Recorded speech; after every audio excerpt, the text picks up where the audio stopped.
Soup మనం cough cold flu ఉన్నప్పుడు చేసి తాగితే వెంటనే తగ్గిపోతాయి. ఇమ్యూనిటీ బూస్టర్ ఇది. ప్రోటీన్ అండ్ కాల్షియం దీంట్లో ఎక్కువ ఉంటుంది. మీరు కూడా మీ ఇంట్లో ఉన్న వాళ్ళకి ఎవరికైనా కాఫ్ కోల్డ్ వచ్చినప్పుడు చేసి ఇస్తే బేగా తగ్గిపోతాయండి. రండి ఎలా చేయాలో చూద్దాం. చాలా ఈజీగా చేసేయచ్చు. క్రాబ్ ఫ్రెష్గా దొరికినప్పుడే చేసేసుకోవాలి. అది తర్వాత చేస్తే బాగోదండి. పసుపు ఉప్పు వేసి నీట్గా వాష్ చేసుకోవాలి. తర్వాత క్రాబ్ అంతా ఉంది కదా చూడండి పెద్ద ముక్కలు, అదంతా కర్రీ చేసేసుకోవాలి. ఆ వీడియో నేను లింక్లో డిస్క్రిప్షన్ బాక్స్లో పెడతాను. లెగ్స్ ఉంది కదా అది మాత్రం సూప్ చేసుకోవడానికి తీసుకోవాలి. ఒక ఉల్లిపాయ, ఎల్లుల్లిపాయ, తర్వాత అల్లం చిన్న ముక్క, 2 or 3 చిల్లీస్ తీసుకోవాలి.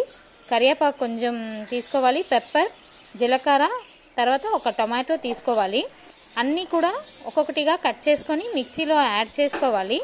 దాని తర్వాత అది అంతా మెత్తగా పేస్ట్ చేయకుండా కచ్చాపిచ్చగా ఆడేసుకొని తీసేసుకోవాలి.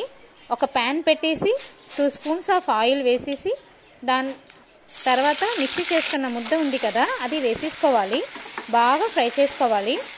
ఫ్రై అయ్యాక ఒక 1/2 స్పూన్ పసుపు ఉంది కదా అది వేసేసుకోవాలి.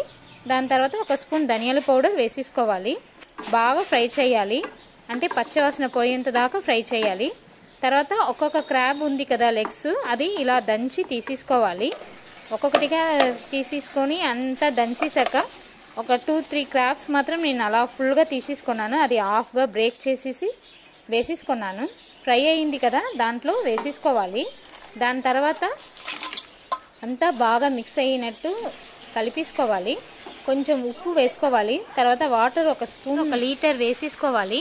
చూడండి అంతా క్రాబ్స్ అంతా మునిగిపోయింది కదా. ఇప్పుడు మనం ఏం చేయాలంటే మూత పెట్టేయాలి. ఒక 10 to 15 మినిట్స్లో అయిపోతుంది ఇది. చూడండి అయిపోయినట్టే. ఇప్పుడు దానిపైన పెప్పర్ కొంచెం వేసేయాలి. కోరియాండర్ లీవ్స్ ఉంది కదా అది కొంచెం గార్నిష్ చేసేయాలి. మనకి ఒక బౌల్లో సర్వ్ చేసుకొని తాగడమే. లెమన్ పిండేసి తాగితే చాలా చాలా బాగుంటుందండి. మీరు కూడా ట్రై చేయండి. ఈ వీడియో నచ్చితే లైక్ చేయండి, షేర్ చేయండి, సబ్స్క్రైబ్ చేసుకోండి. Thanks for watching.